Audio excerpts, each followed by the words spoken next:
उत्पत्तिको पुस्तक 12 अध्यायको हामी 1 पदलाई पढ्नेछौँ। परमप्रभुले अब्राहमलाई भन्नुभयो, तेरो देश र तेरो कुटुम्ब तथा तेरा पिताका घरबाट निस्केर जुन देश म तँलाई देखाउँछु त्यहाँ जा। आज म तपाईँलाई परिवर्तनको चर्चा गर्न लागेको छु, बदलावको। परमेश्वरले ल्याउने कुराहरूभित्र पस्नको लागि हामीले अपनाउने आदत कहिले पनि किन हराउनु हुँदैन, म त्यसको चर्चा तपाईँहरूसित गर्न लागेको छु। यसर्थ पहिलो कुरो म तपाईँलाई के चाहिँ बताउन लागेको छु भने प्रतिज्ञा र पूर्णताको बिचमा चाहिँ परिवर्तन चाहिँ पुल हो। परमेश्वरले जब पनि प्रतिज्ञा दिनुहुन्छ, जबसम्म हामी परमेश्वरले ल्याउनु हुँदै गरेको परिवर्तनभित्र पस्न राजी हुँदैनौँ, प्रतिज्ञा पूर्णतासम्म कहिले पनि पुग्दैन।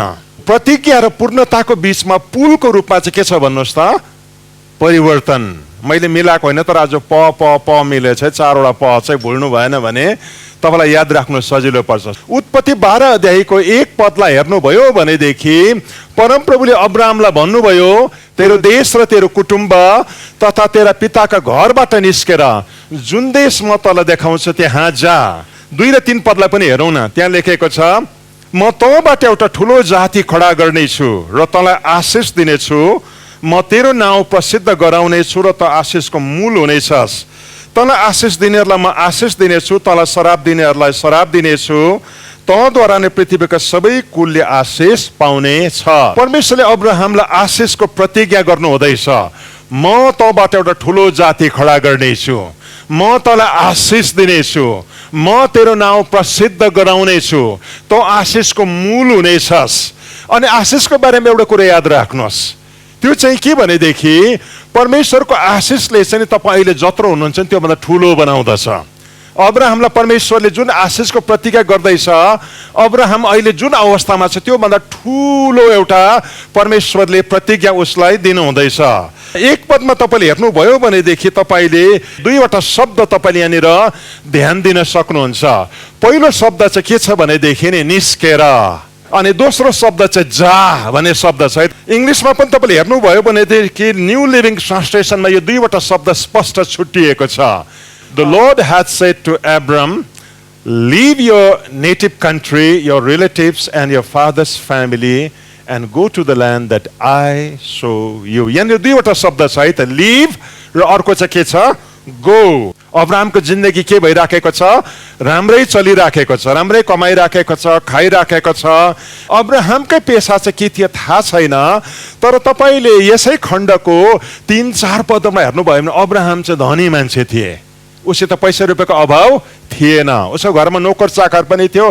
त्यसको मतलब उसको जिन्दगी राम्रो चलिराखेको थियो, उसले राम्रै कमाइराखेको थिए, खाइराखेको थिए। तर परमेश्वर बोल्न सुरु गर्नुभयो, म तँलाई आशिष दिन्छु, तँलाई म एउटा ठुलो जातिमा परिणत गर्नेछु, तँलाई म सन्तान दिन्छु, अनि पृथ्वीको हरेक जातिको आशिष चाहिँ तेरो परिवारद्वारा खुलिन सुरु हुनेछ भन्ने प्रतिज्ञा परमेश्वरले बोल्न सुरु गर्नुभयो। तर त्यो प्रतिज्ञा पुरा हुनको लागि चाहिँ परमेश्वरले अब्राहमलाई दिनुभएको इन्स्ट्रक्सन चाहिँ के थियो? लिभ, निस्कि। केबाट चाहिँ निस्किनु भन्दाखेरि परमेश्वरले के भन्नुभयो? तेरो देश, तेरो कुटुम्ब, तेरो पिताको घरबाट निस्केर। केबाट चाहिँ निस्किनु भनेर परमेश्वरले अब्राहमलाई भन्दै हुनुहुन्छ भनेदेखि नि अब्राहमलाई चिनेको कुराबाट, अहिलेसम्म गरिल्याएको कुराबाट, अहिलेसम्म कम्फर्टेबल भएको कुराहरूबाट चाहिँ बाहिर निस्किनु अराउनु हुँदैछ। अर्को चाहिँ के भन्दैछ भनेदेखि नि म जुन देश तँलाई देखाउने छु त्यहाँ जा। देखाइसकेको पनि छैन, म देखाउँछु भन्दैछ है त परमेश्वरले, देखेकै छैन। तर त्यसभित्र चाहिँ के गर्नु पर्दैछ? पस्नु पर्दैछ। अनि शक्तिशाली कुरा चाहिँ के हो भनेदेखि नि हामी सबैजनाले जीवनको यो भागमा चाहिँ सधैँ सङ्घर्ष गर्छौँ। हामीलाई परिवर्तन मन पर्दैन। हामी जहिले पनि आफैलाई कम्फर्टेबल चाहिँ कहाँ अनुभव गर्छौँ भने चिनेको ठाउँमा, सधैँ गरिल्याएको कुरामा, चिनेको मान्छेको बिचमा, सधैँ गरिल्याएको तरिकामा। किनकि हामीलाई के मन पर्दैन भन्नुहोस् त? परिवर्तन मन पर्दैन। तेरो देश भन्दाखेरि अब्राहमको देश चाहिँ त्यो देश थियो जहाँ अब्राहम जन्मेको थियो, हुर्केको थियो, बढेको थियो, उसले राम्रोसितले चिनेको देश हो त्यो चाहिँ, उसको कम्फर्टेबल इन्भाइरोन्मेन्ट। तेरो कुटुम्ब भन्नुको मतलब चाहिँ कि यतापट्टि हेर्दा काका छ, यतापट्टि हेर्दाखेरि बडा छ, यतापट्टि हेर्दा फुपू छ, उतापट्टि हेर्दाखेरि मामा छ, वरिपरि के छ भन्नुहोस् त? सन्तानै सन्तान। उसलाई सजिलो पर्ने वातावरण उसको देश हो, उसले चिनेको ठाउँ के हो भन्नुहोस् त उसको कुटुम्बहरूको बीचमा हो, तथा तेरो पिताको घरबाट निस्केर। अब्राहम यति बेलासम्म चाहिँ बाबुसित मिलेर बस्दै रहेछ जोइन्ट फ्यामिलीमा। अनि जोइन्ट फ्यामिलीमा बस्दाखेरि कतिवटा कुरा के छ भन्नुहोस् त, सजिलो छ, सबै कुराको भार टाउकोमा लिनु पर्दैन, कमाई पनि अलिकति कमाइले पुग्छ, अनि सबै कुरा चाहिँ बाँडचुड भएको कारणले गर्दा उसलाई सजिलो परिराखेको छ। तर परमेश्वरले के भन्दैछ भनेदेखि म जुन भविष्य तँलाई देखाउँदैछु त्यो भविष्य चाहिँ साह्रो शक्तिशाली र ठुलो छ, तर यसभित्र पस्नु हो भनेदेखि नि तैँले परिवर्तनलाई अपनाउने आँट गर्न जरुरी छ। अनि त्यो चाहिँ कसरी चाहिँ आउँदैछ भनेदेखि नि तँ तेरो सधैँ गरिरहेको कुराबाट, सधैँ सोच्ने तरिकाबाट, सधैँ काम गर्ने तरिकाबाट तँ जब बाहिर निस्कने आँट गर्छस् अनि अननोन भित्र नदेखेको कुराभित्र पस्ने आँट गर्छस्। याद राख्नु चाहिँ दुईवटा शब्द छ, एउटा चाहिँ निस्किनु भन्ने शब्द छ, अर्को चाहिँ के छ, जानु भन्ने शब्द छ। जानुले के बुझाउँदछ, पस्नु। निस्किनुले के बताउँदछ, पुरानो कुरालाई छोड्नु। आजको दिन मेरो प्रश्न चाहिँ तपाईँलाई यो छ, तपाईँ बदलावसित चाहिँ कतिको चाहिँ कम्फर्टेबल हुनुहुन्छ, परिवर्तनसित तपाईँ कतिको चाहिँ आँट गर्ने मान्छे हुनुहुन्छ। सेवकाईभित्र पनि, परिवारभित्र पनि, चर्चभित्र पनि हामी सधैँ के गर्नु मन पराउँछ भन्नुहोस् त, सधैँ पुरानै कुराहरू गर्न मन पराउँछौँ, पुरानै तरिकाले गर्नु मन पराउँछौँ। नयाँ कुरा ल्यायो भनेदेखि नि या त नयाँ नल्याउँ भन्छौँ, या नयाँलाई सिक्नु मन गर्दैनौँ, अनि नयाँ कुरा गर्नको लागि हामी जहिले पनि के हुन्छौँ भनेदेखि नि पछाडि बस्छौँ, परिवर्तनलाई जाँची हेर्न मन पराउँदैनौँ। यसो कारण के हो, म चर्चभित्र पनि सेवकाईभित्र यसो हेर्छु, टिमहरूको काम गरेरलाई हेर्छु, कयौँचोटि नि परिवर्तनको कुरा गरेकै लिडर्स मिटिङमा के सिकाइन्छ, परिवर्तन। अनि त्यति बेला आमेन, यस, प्रेज द लर्ड भन्यो र फर्केर गएर फेरि हाउस चलाउँदा केमा फर्केर गइहाल्छ फेरि भन्नुहोस् त, त्यही पुरानै तरिकामा फर्केर गइहाल्छ। पुरानै सिकाउने तरिका, पुरानै प्लान गर्ने तरिका, पुरानै जिउने तरिका। अनि एक महिना बादमा सोध्यो भनेदेखि फेरि के हुन्छ भन्नुहोस् त, पहिलेको जस्तो गर्दै गरेको हुन्छ। हरेक विश्वासी र प्रभुलाई विश्वास गर्ने मान्छेहरूलाई सधैँ नै केमा बस्नु मनपर्छ भन्नुहोस् त, पुरानो कुराभित्र बस्नु मनपर्छ। आफ्नो देशमा, आफ्नो कुटुम्बहरूको बिचमा, आफ्नो बाबुको घरमा। किन भनेदेखि नि थुप्रो कारणहरू छ। आज तपाईँलाई परिवर्तनदेखि डर लाग्छ भनेदेखि तपाईँ मात्र एक्लो मान्छे हुनुहुन्न। संसारको हरेक मान्छेलाई नै केसित डर लाग्छ भन्नुहोस् त, परिवर्तनसित डर लाग्छ। डर चाहिँ सबैलाई नै लाग्छ, कतिलाई त यहाँसम्म नै लाग्छ, होटलमा जाँदाखेरि नयाँ मेन्यू कहिले पनि ट्राई गर्दैन, त्यही चिकन बिरयानी नै ट्राई गर्छ, किनभने उसले चाहिँ के गरेको, त्यो जन्मेकोदेखि के गरेको भन्नुहोस् त, हो खाएको।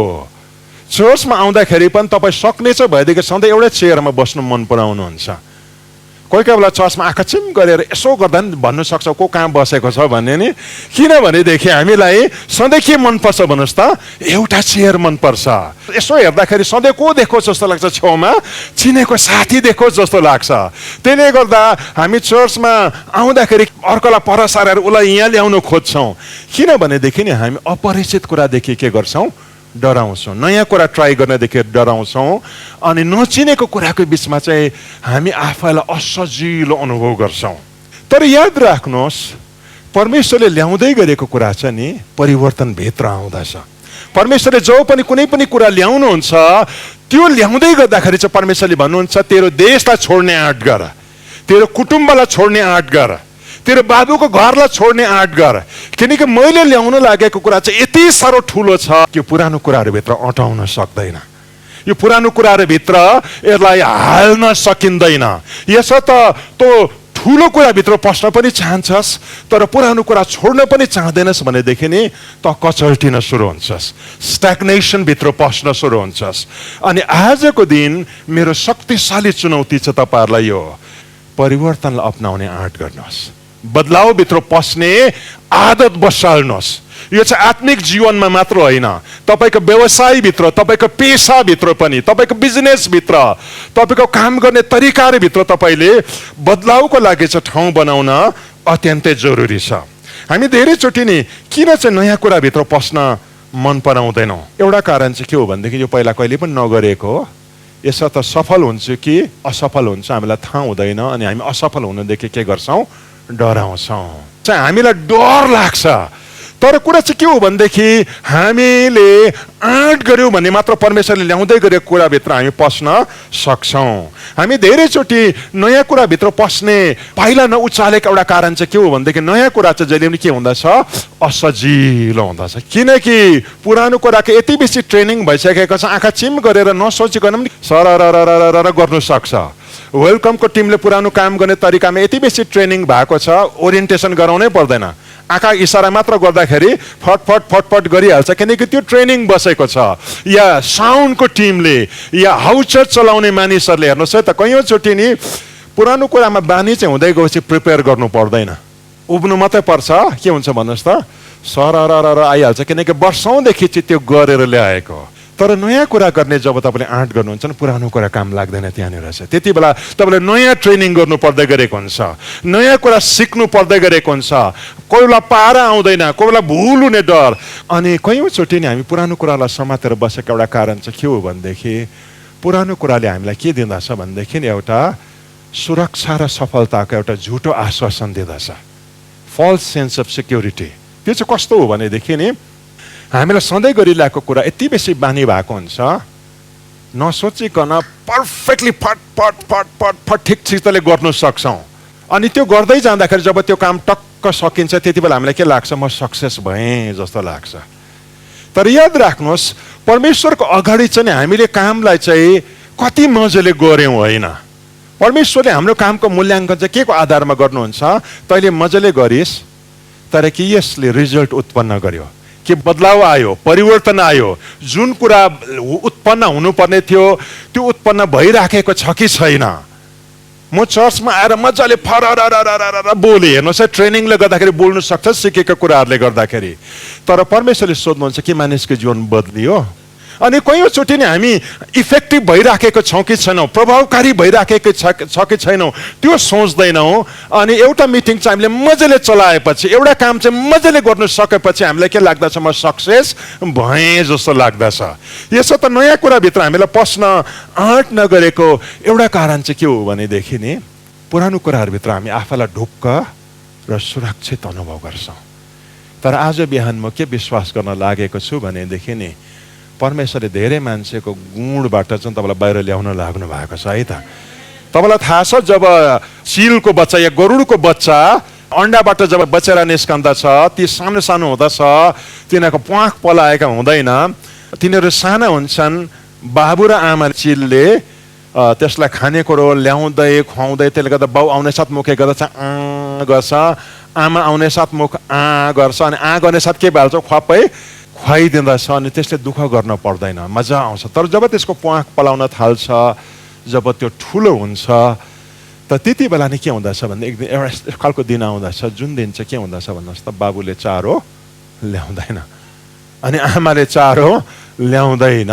बाबु र आमाले जब चारो रोकिदिन्छ, भोक लाग्छ त्यति बेला, अनि बाबु र आमा त्यो उसको गुणदेखि अलिक पर बसेर जब कराउन लाग्छ, त्यो भोकले छटपटाउँदाखेरि चाहिँ नि ती चिलका बच्चाहरूले चाहिँ के गर्दछ, आफ्नो गुणदेखि बाहिर हाम फाल्ने फैसला गर्दछ।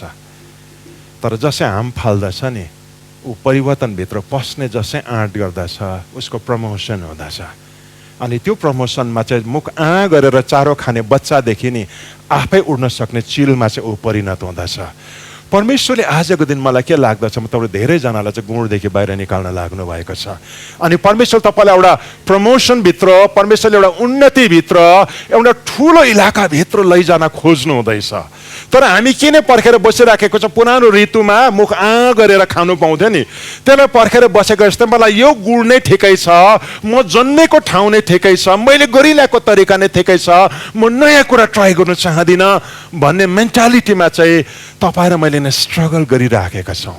तर आज बिहान म फेरि पनि स्ट्रङली सेन्स गर्छु, परमेश्वरले धेरैजनाको गुणबाट चाहिँ तपाईँलाई बाहिर निकाल्न लाग्नु भएको छ। अनि यदि यो व्यक्ति तपाईँ हुनुहुन्छ भनेदेखि रेडी हुनुहोस्, तयार हुनुहोस्, किनकि योसित चाहिँ परमेश्वरको प्रमोसन आउन लागेको छ। म तपाईँलाई दोस्रो कुरामा झट्टै लगिहाल्छु। परमेश्वरले जब पनि परिवर्तन ल्याउनुहुन्छ, या परमेश्वरले तपाईलाई नि पुरानो कुरा छोड, नयाँ कुरा सिक, परिवर्तनभित्र बदलावभित्र पस, बदलावलाई अपना, तेरो सोच्ने तरिकालाई बदला, तेरो काम गर्ने तरिकालाई बदला, तेरो जिउने तरिकालाई बदला भनेर जब पनि परमेश्वरले भन्नुहुन्छ, यो चाहिँ तपाईलाई घृणा गरेको कारणले गर्दा, तपाईलाई दुःख दिनुको लागि भनेको होइन। तर परमेश्वरले तपाईलाई यो कुराभित्र किन चाहिँ ठेल्न चाहनुहुन्छ भनेदेखि नि परमेश्वरले तपाईलाई प्रभावकारिताको माथिल्लो लेभलमा लैजान चाहनुहुन्छ अनि तपाईको लागि राखिदिएको आशिषको ठूलो इलाका तपाईको लागि खोल्न चाहनुहुन्छ। तपाईले यिर्मया 29 अध्यायको 11 पदमा हेर्नुहोस् न, किनभने जुन योजनाहरू मैले तिमीहरूको निम्ति बनाएको छु ती म जान्दछु। परमप्रभु भन्नुहुन्छ ती तिमीहरूको उन्नतिको निम्ति हुन्, नोक्सानीको निम्ति होइनन्, तिमीहरूलाई आशा र भविष्य दिनलाई। यसर्थ नि जो पनि तपाईले परमेश्वर बोलेको सुन्नुहुन्छ, परमेश्वरले राखिदिएको प्रतिज्ञालाई देख्नुहुन्छ अनि परमेश्वरले भन्नुहुन्छ यो प्रतिज्ञा चाहिँ तेरो लागि राखिदिएको प्रतिज्ञा हो अनि यो प्रतिज्ञाभित्र चाहिँ तेरो लागि के छ, भविष्य छ। तर त्यो भित्र पस्नको लागि चाहिँ तेरो गुणदेखि बाहिर आउन जरुरी छ, तेरो कुटुम्बदेखि बाहिर आउन जरुरी छ, तेरो देशदेखि बाहिर आउन जरुरी छ, तेरो पिताको घरानादेखि बाहिर आउन जरुरी छ। परमेश्वरले तपाईलाई जब त्यो परिवर्तनतर्फ खिच्नुहुन्छ त्यसको मतलब चाहिँ के हो भनेदेखि परमेश्वर तपाईलाई अहिले भएको ठाउँदेखि उचालेर के भित्र हाल्न खोज्दै हुनुहुन्छ, भविष्यभित्र। अनि त्यो भविष्यमा चाहिँ के राखिएको रहेछ भनेदेखि नि ती तिमीहरूको उन्नतिको निम्ति हुन्, नोक्सानीको निम्ति होइन। परमेश्वरले तपाईलाई नि जो पनि बदलावमा ठेल्नुहुन्छ तपाईलाई तल झार्नको लागि होइन। यसर्थ जब पनि तपाईले नि परिवर्तनलाई अपनाउने आँट गर्नुहुन्छ, एकचोटि आँट चाहिँ गर्नुहोस्, तपाईँ घट्नुहुन्न, बढ्नुहुन्छ, तपाईँ ओह्रालो जानुहुन्न, उकालो जानुहुन्छ। हो कोही कोही बेला लड्ला, कोही कोही बेला चोट लाग्ला, ठोकिएला, ट्राई गर्दाखेरि तर ढुलो टकटकाउनुहोस् र उठ्नुहोस्। एकचोटि तपाईँले पाइला चाहिँ चाल्ने आँट गर्नुभयो भनेदेखि 10 वर्ष उता पुगेर हेर्दाखेरि नि तपाईँ कृतज्ञ बन्नुहुन्छ। प्रभु धन्यवाद, त्यस दिन तपाईँले मलाई जबरजस्ती ठेलेर भए पनि के भित्र हाल्नुभयो, बदलावभित्र हाल्नुभयो। त्यहाँ नपसेको भएदेखि म यहाँसम्म कहिले पनि आइपुग्ने थिइनँ। यो चर्च आज जहाँसम्म नै आइपुग्यो नि, आजभन्दा वर्षौँ अगाडि, आजभन्दा 17-18 वर्ष अगाडि चाहिँ नि हामीले के आँट गऱ्यौँ भन्नुहोस् त, एउटा नदेखेको भविष्यभित्र पस्ने आँट गऱ्यौँ। हामीसित केही पनि थिएन, परमेश्वर बोल्दै थियो, प्रतिज्ञा थियो अनि त्यो प्रतिज्ञा जब आउँदैछ हाम्रो अगाडि दुईवटा दुविधा छ। एउटा दुविधा चाहिँ के छ भनेदेखि बाबुको घर सजिलो छ, कुटुम्बहरूको बिचमा सजिलो छ, पुरानो परिस्थितिभित्र ठिक छौँ अनि त्यहाँनिर बस्यो भने नि पेटपाला त भइराखेको छ, त्यहाँ बस्यो भने पनि घर भाडा त जुटिराखेको छ, त्यहाँ बस्यो भने पनि ठुलो भएन भने नि कमसेकम ओह्रालो पनि जाँदैनौँ, जिन्दगी एक प्रकार दुःख सुख चलिराखेको छ। तर परमेश्वरले हामीलाई बोल्दै गरेको कुरा चाहिँ के थियो भनेदेखि नि जब पनि म तँसित बोल्छु तैँले तँलाई पत्याउने आँट चाहिँ गरिस् भनेदेखि तँ जहाँ छस् नि म तँलाई त्यसभन्दा ठुलो इलाकामा हाल्न सुरु गर्छु। अनि त्यति बेला जब त्यो कुरा आउँदै थियो हाम्रो अगाडि आएको अर्को दुविधा चाहिँ के थियो भनेदेखि परमेश्वरले देखाउँदैछ पाइला उचाल, परिवर्तनभित्र पस, आँट गर, तर भरे भएन भने, किनकि परमेश्वरले के भन्नुहुँदैछ, मैले तँलाई जुन देश देखाउने छु, इङ्ग्लिस बाइबलमा आई विल सो यु भनेको छ है त, म तँलाई देखाउने छु, देखाइसकेको पनि छैन, अब देखेकै छैन, होला के त, सक्छौ के त, हुन्छ के त। यो दुविधाको बिचमा बस्दा बस्दा बस्दा बस्दा हामीले वर्षौँ बितायौँ। तपाईँलाई शान्ताउनका लागि भनिदिउँ, म चाहिँ साह्रो चेन्जभित्र पस्ने मान्छे होइन। मलाई पनि चर्चमा सधैँ एउटा सिट मनपर्छ, मलाई पनि होटलमा जाँदै गरे सधैँ के मनपर्छ भने त सधैँ खाएको खानेकुरो नै छान्नु मनपर्छ। अनि नयाँ मान्छेसित म पनि कम्फर्टेबल हुँदैन, नयाँ परिस्थितिभित्र पस्नु मलाई जहिले पनि गाह्रो पर्छ। तर त्यस दिन जब त्यो दबाउको बीचबाट जब छिरेर जाँदै थियौँ परमेश्वरले के बोल्नु भएको सुन्यौँ भनेदेखि नि यो चिलको बच्चाहरूको गुडमा त्यो चारो आउन छोडेको चाहिँ समस्याको सुरुवात होइन, यो चाहिँ नि बदलावको सुरुवात हो। यस्तो खालको बदलाव जसले चाहिँ अब तिमीहरूलाई नयाँ लेभलमा लैजान आँटेको छ। जो पनि परमेश्वर हामीसित बोल्नुहुन्छ त्यति बेला चाहिँ हामी भविष्यको मुखमा उभिएका हुन्छौँ। परमेश्वरले ल्याउँदै गरेको भविष्य चाहिँ अनदेख हुन्छ, तर परमेश्वरले ल्याउँदै गरेको भोलि ल्याउँदै गरेको कुरा जहिले आजभन्दा चाहिँ ठुलो हुन्छ। मैले कतै पनि परमेश्वरले बोलेको कुरा समात्दा चाहिँ मान्छेलाई नि 4 नम्बरदेखि 3 नम्बरमा गएको देखेको छैन, 3 नम्बरदेखि 2 नम्बरमा 1 नम्बरमा गएको देखेको छैन। परमेश्वरले जब पनि बोल्नुहुन्छ त्यसभित्र जहिले पनि 2 देखि 3 मा जाने कुरा हुन्छ, 3 देखि 4 मा जाने कुरा हुन्छ। ल्याउँदै गरेको कुरा चाहिँ भएको कुरा भन्दा जहिले पनि के हुन्छ, ठुलो हुँदछ है त। परमेश्वर अब्राहमसित बोल्दैछ अनि त्यति बेला उसको भित्र के हुँदछ, भएको कुरा पनि हराइ पठाउँछु कि अहिले जे छ त्यो पनि के हुन्छ, सकिन्छ कि।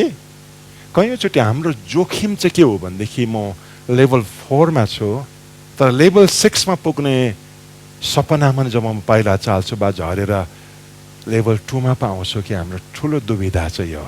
तर शक्तिशाली कुरा चाहिँ के हो भनेदेखि परमेश्वरले जब पनि बोल्नुहुन्छ नि त्यति बेला चाहिँ हामी परमेश्वरले राखिदिएको भविष्यको मुखमा उभिएका हुन्छौँ। अनि जुन परिवर्तनभित्र जब हामी पस्न लागेका हुन्छौँ, जुन बदलावभित्र हामी पस्नको लागि परमेश्वरले हामीलाई तयार गर्दै गरेको हुन्छ, हेर्दाखेरि सानो देखिन्छ। टी.डी. जेक्सले बोलेको एउटा साह्रो मिठो वचन छ, डोरवे टु एक्सपेन्सन भन्ने साह्रो मिठो वचन छ, भेट्यो भने सुन्नुहोस्। ढोका देखेर चाहिँ तपाईँ अन्डर एस्टिमेट नगर्नुहोस्। त्यो ढोकाभित्र भएको कोठा चाहिँ जहिले पनि ढोकाभन्दा चाहिँ ठुलो हुन्छ भनेको छ। ढोकाको साइजले चाहिँ के नगर्नु अरे, त्यहाँदेखि पछाडि आउन लागेको कुरालाई अन्डर एस्टिमेट नगर्नु, किनकि जहिले पनि कोठाभन्दा चाहिँ ढोका जहिले पनि के हुन्छ, सानो हुन्छ। तपाईँले हेर्दै गर्दाखेरि त्यो सानो कुरा देख्दै होला तर पस्ने आँट चाहिँ गर्नुभयो भनेदेखि त्यहाँदेखि उता जुन कुरा परमेश्वरले ल्याउँदै हुनुहुन्छ त्यो कुराको कम्पेरिजनमा तपाईँले लिँदै गरेको जोखिम, तपाईँले लिँदै गरेको रिस्कको तुलना कहिले पनि हुन सक्दैन।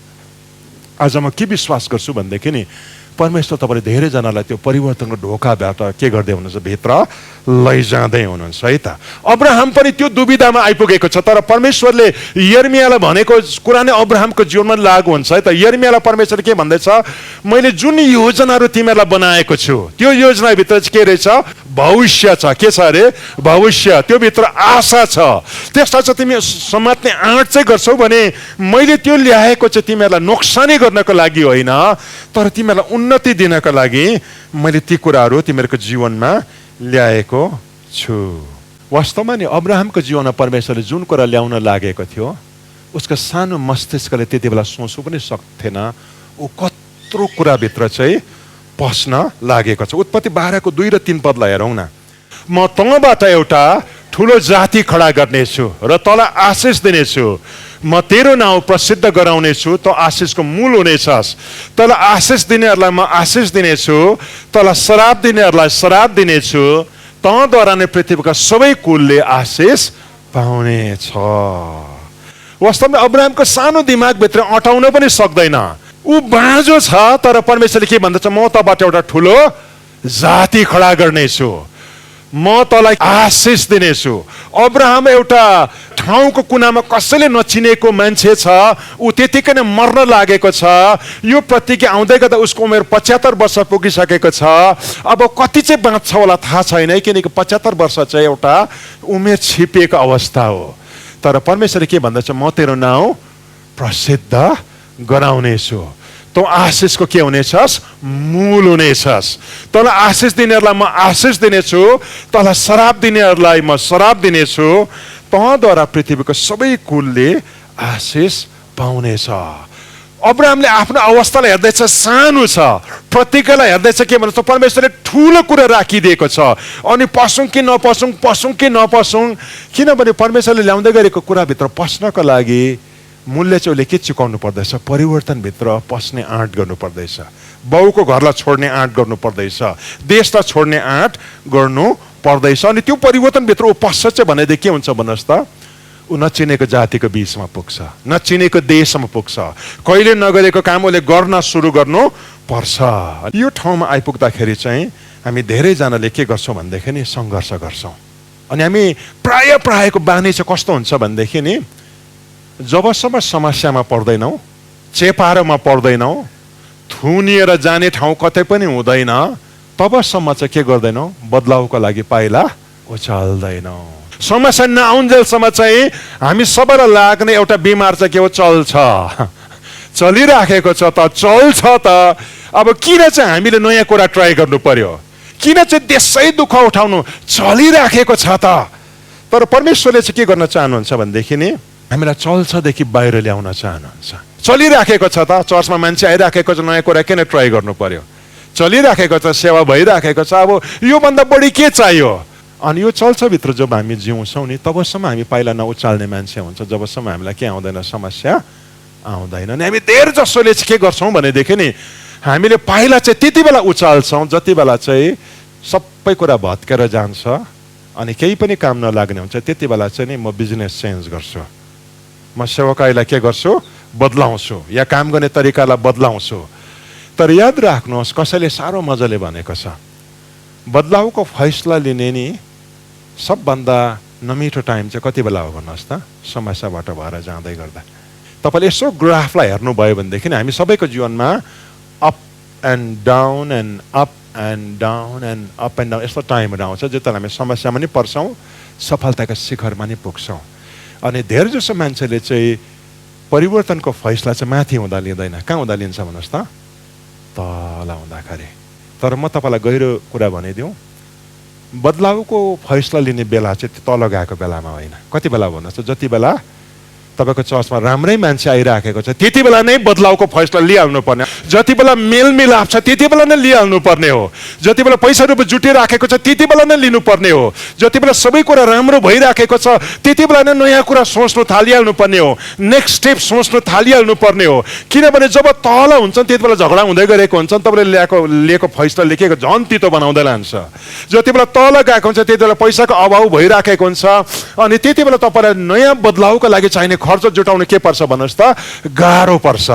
याद राख्नुहोस् जब पनि हामी समस्यालाई पर्खेर बस्छौँ अनि समस्या आयो भने मात्र परिवर्तनको पाइला उचाल्ने जब फैसला गर्छौँ नि त्यति बेला उठाउँदाखेरि नै के हुन्छ भन्नुहोस् त, बदलाउ त आउँछ, परिवर्तनभित्र हामी पस्छौँ, परमेश्वरको आशिष त खुल्छ। तर उतापट्टि निस्किँदा कसरी निस्किनु भन्नुहोस् त, चोटै चोट टुटुल्कै टुटुल्का पसिनै पसिना भएर। यदि यो फैसला चाहिँ हामीले नि शिखरमा हुँदाखेरि लिएको भएदेखि, यदि सबै कुरा राम्रो चल्दै गर्दाखेरि लिएको भएदेखि नि टुटुल्का उठ्ने थिएन, घायल हुने थिएन, पसिना आउने थिएन। तर हामी प्रायले चाहिँ केलाई पर्खेर बस्छौँ भन्नुहोस् त, जहिले पनि नि जब कुनै पनि कुराले काम गर्न छोड्छ त्यति बेला चाहिँ हामी के गर्छौँ भनेदेखि बदलाउको फैसला लिन्छौँ। अनि यो बानी चाहिँ नि हामी सबै मान्छे जाति भन्ने चाहिँ सबैलाई नै लाग्ने के हो भन्नुहोस् त, एउटा पर्ने परीक्षा हो। आज तपाईँको घरको बारेमा सोच्नुहोस्, कतिले घर छुट्याउने कति बेला फैसला गर्छ भनेदेखि जति बेला चाहिँ समस्या उत्पन्न हुन्छ। कतिले नयाँ बिजनेस थाल्ने फैसला कति बेला जब पुरानो बिजनेस के हुन्छ सुक्छ। कतिले सेवकाईमा नि बिग डिसिजन कति बेला लिने फैसला गर्छ जब पुरानो डिसिजनले काम गर्नु बन्द गर्दछ। कतिले इन्भेस्टमेन्टको फैसला कति बेला गर्दछ भने जति बेला चाहिँ नि उसलाई साह्रो पर्न सुरु हुँदछ। तर आजको दिन नि तपाईँ फैसलाको मुखमा हुनुहुन्छ होला। प्रभुलाई अनुग्रह माग्नुहोस्, प्रभु म बदलावभित्र पस्न तयार छु, म राम्रो चलिराखेको छ भन्ने कुरामा सन्तुष्ट छुइनँ प्रभु, म यो कुरालाई के गर्न चाहन्छु, अझै राम्रोसितले गर्न चाहन्छु। चलिराखेको छमा म जिउन चाहदिनँ। म आफैलाई प्रश्न गर्छु, के प्रश्न गर्नु पर्यो तपाईँलाई आफैलाई, यो राम्रै भइराखेको छ तर के यसलाई गर्ने योभन्दा राम्रो तरिकाहरू कुनै छ? कयौँचोटि नि हाम्रो भाइ बहिनीहरूले कोही कोही बेला मसित कतिले स्ट्रगल फिल गर्छ। तपाईँ साह्रो सबै कुरा पर्फेक्ट खोज्नुहुन्छ, राम्रै चलिराखेको छ किन पर्फेक्ट बनाउनु पर्यो? तर क्वेसन चाहिँ के हो भनेदेखि नि तपाईँ अहिले चलिराखेको कुरासित सन्तुष्ट हुनुभयो, योभन्दा राम्रो तरिका अरू केही छ भनेर खोज्ने कोसिस चाहिँ गर्नु भएन भनेदेखि नि छिट्टै एउटा यस्तो खालको समय आउँछ जति बेला चाहिँ तपाईँ के हुन्छ भनेदेखि नि तपाईँ स्ट्याग्नेसनभित्र पस्न सुरु गर्नुहुन्छ। याद राख्नुहोस्, अब्राहम चाहिँ आफ्नो कुटुम्बकै बिचमा बस्ने फैसला गरेको भएदेखि, आफ्नै देशमा बस्ने फैसला गरेको भएदेखि, आफ्नै मानिसहरूको बिचमा बस्ने फैसला गरेको भएदेखि र त्यहाँदेखि बाहिर ननिस्किने फैसला गरेको भए ऊ भोकले चाहिँ मर्ने थिएन, जिन्दगी चल्ने नै थियो। तर ऊ के भित्र पस्ने थियो भन्नुहोस् त, ऊ एउटा यस्तो खालको स्ट्याग्नेसन, एउटा ऊ यस्तो खालको वृद्धि रोकिने कचल्टीको अवस्थाभित्र पस्ने थियो जहाँ ऊ कहिले पनि वृद्धि हुँदैन। अनि शक्तिशाली कुरा याद राख्नुहोस्, तपाईँले बदलाउ र परिवर्तनलाई जब तपाईँले नि सधैँभरि ठेल्नुहुन्न अनि सधैँ बदलाउभित्र पस्ने आँट गर्नुहुन्न, त्यसलाई गर्ने सही तरिका या त्योभन्दा राम्रो तरिका खोज्नेमा जब लाग्नुहुन्न, छिट्टै यस्तो खालको समय आउँछ जति बेला नि तपाईँ बढ्न छोड्नुहुन्छ। किनकि परिवर्तन रोकिने साथ के हुन्छ भन्नुहोस् त, बढ्नु छोड्छ। किनकि बढ्नु नै के हो भन्नुहोस् त, परिवर्तन हो। तपाईँले बोटलाई यसो हेर्नुभयो, एउटा बिरुवालाई हेर्नुभयो भने त्यो आज अर्कै हुन्छ, भोलि अझै ठुलो भएको हुन्छ, त्यसको सबै कुरामा बदलाव किन आउँदैछ? त्यो बढ्दैछ। बढ्दाखेरि चाहिँ बदलाव आउँछ, बदलाव आउँदाखेरि चाहिँ बढ्छ। तर जसै हामी बदलाव र परिवर्तनभित्र पस्न छोड्छौँ, हामी वृद्धि हुन छोड्छौँ। अनि तपाईँलाई थाहा छ वृद्धि हुनु छोड्नु भनेको चाहिँ के हो? तपाईँलाई थाहा छ? वृद्धि हुनु छोड्नु भनेको चाहिँ मर्नु। कुनै पनि कुरा बढ्नु छोड्ने साथै के हुन सुरु भइहाल्छ? मर्नु सुरु भइहाल्छ। अनि यस्तो खालको टाइम आउँछ जति बेला हामीले सधैँ काम गर्दै ल्याएको तरिकाले काम गर्न छोड्छ, किनकि त्यो मर्न सुरु भयो है त। अनि त्यसले के ल्याउँदछ भन्नुहोस् त? प्रभावहीनता उत्पन्न गर्छ। हामीले काम त गर्दैछौँ तर त्यसले परिवर्तन ल्याएको छैन। दुःख त गर्दैछौँ तर त्यसले परिणाम उत्पन्न गरेको छैन। पुलपिटमा उभिएर सिकाउँछौँ, बदलाव आएको छैन। लिड गर्दैछौँ, नम्बर थपिराखेको छैन। हरेक वर्ष हाम्रो लिडर्स रिट्रिटमा हामी अगुवाहरूलाई लैजान्छौँ प्रार्थना गर्ने, प्लान गर्ने ठाउँमा। अनि हामी सधैँ सबैको अगाडि एउटा च्यालेन्ज राख्छौँ। च्यालेन्ज चाहिँ के हो भनेदेखि नि, बितेको साल तपाईँको चर्च कत्रो थियो र अहिले कत्रो छ? आजभन्दा 2 साल अगाडि कत्रो थियो र अहिले कत्रो छ? अनि यसो कम्पेयर गरेर हेर्दाखेरि यदि 4 वर्ष अगाडि पनि जत्रो थियो, आजको दिन पनि त्यत्रै छ भने चाहिँ हामी के हुँदैछौँ? कचल्टिँदैछ। त्यसको मतलब नि यो 4 वर्षभरि मैले जुन नेतृत्व गर्दैछु, नेतृत्व त भइराखेको छ तर त्यसले के गरेको छैन? प्रभाव पारेको छैन, परिणाम उत्पन्न गरेको छैन, फल उत्पन्न गरेको छैन। त्यसको मतलब बदलाव जरुरी छ। किनकि बदलावभित्र चाहिँ पसेन भनेदेखि हामी कचल्टिन्छौँ अनि निष्प्रभावी बन्दै जान्छौँ। अनि जब निष्प्रभावी बन्दै जान्छौँ त्यहाँदेखि तपाईँलाई के हुन्छ? तपाईँलाई थाहा छ, त्यहाँदेखि आउने अर्को समस्या चाहिँ तपाईँ इरेलेभेन्ट बन्नुहुन्छ। इरेलेभेन्ट भनेको चाहिँ के हो भनेदेखि नि, मान्छेले तपाईँको सेवकाईद्वारा चाहिँ जब आशिष पाउँदैन, तपाईँले गरेको या मैले गरेको कुराले उनीहरूको जीवनमा नि परमेश्वर राखिदिएको कुरा चाहिँ थप्दैन भनेदेखि नि बिस्तारै यस्तो टाइम आउँछ जति बेला मान्छे तपाईँकोमा आउँदैन, कसकोमा जान सुरु हुन्छ? जहाँनिर चाहिँ उनीहरूको खाँचो पुरा हुन्छ त्यहाँनिर जान सुरु हुन्छ। यदि आजको दिन यस चर्चमा मान्छेलाई खिचेर ल्याउने कुनै कुरा छ भने एउटा त परमेश्वरको महिमा र परमेश्वरको आशिष हो। तर दोस्रो चाहिँ के हो भन्नुहोस् त, यस मण्डलीभित्र हामीले सधैँ नै नयाँ कुरालाई के गर्ने ट्राई गऱ्यौँ? कोसिस गर्ने ट्राई गऱ्यौँ। जहिले पनि नयाँ कुरालाई गर्ने, त्यसलाई गर्ने प्रभावकारी तरिकाहरू खोज्ने कोसिस गऱ्यौँ। तर जुन दिन हामी बदलावलाई अपनाउन छोड्छौँ, हाम्रो प्रभावकारिता हराउँछ। त्यो दिन के हुन्छ भन्नुहोस् त, मान्छे तपाईँकोमा आउँदै गरेको मान्छेले जब तपाईँबाट आफ्नो खाँचो पुरा नभएको अनुभव गर्छ, उनीहरू त्यो ठाउँमा जान्छ जहाँनिर चाहिँ उनीहरूको खाँचो पुरा गरिँदैछ, उनीहरूको जीवनलाई कसैले छुँदैछ, उनीहरूको जीवनलाई के गर्दैछ, कसैले आशिष खोलिदिइराखेको छ। अनि यस्तो बेलामा चाहिँ के हुन्छ भनेदेखि नि हामी सुक्न सुरु हुन्छौँ। यो चाहिँ तपाईँको लागि र मेरो लागि पनि के हो भनेदेखि एउटा गहिरो चुनौती हो। यो चाहिँ अगुवाको लागि मात्र होइन है त, तपाईँहरू जो पनि काम गर्ने ठाउँमा हुनुहुन्छ तपाईँहरू सबैको लागि चाहिँ एउटा गहिरो चुनौती हो। तपाईँले या त आफ्नो कामलाई अरूभन्दा बेस्ट तरिकाले गर्नुहोस्, गर्नु भएन भने एक दिन यस्तो खालको मान्छे निस्किन्छ जस्तो तपाईँभन्दा राम्रो काम चाहिँ जब गर्छ नि त्यति बेला चाहिँ तपाईँको हातको काम चाहिँ कसकोमा जान्छ भन्नुहोस् त? त्यो मान्छेकोमा जान्छै जान्छ।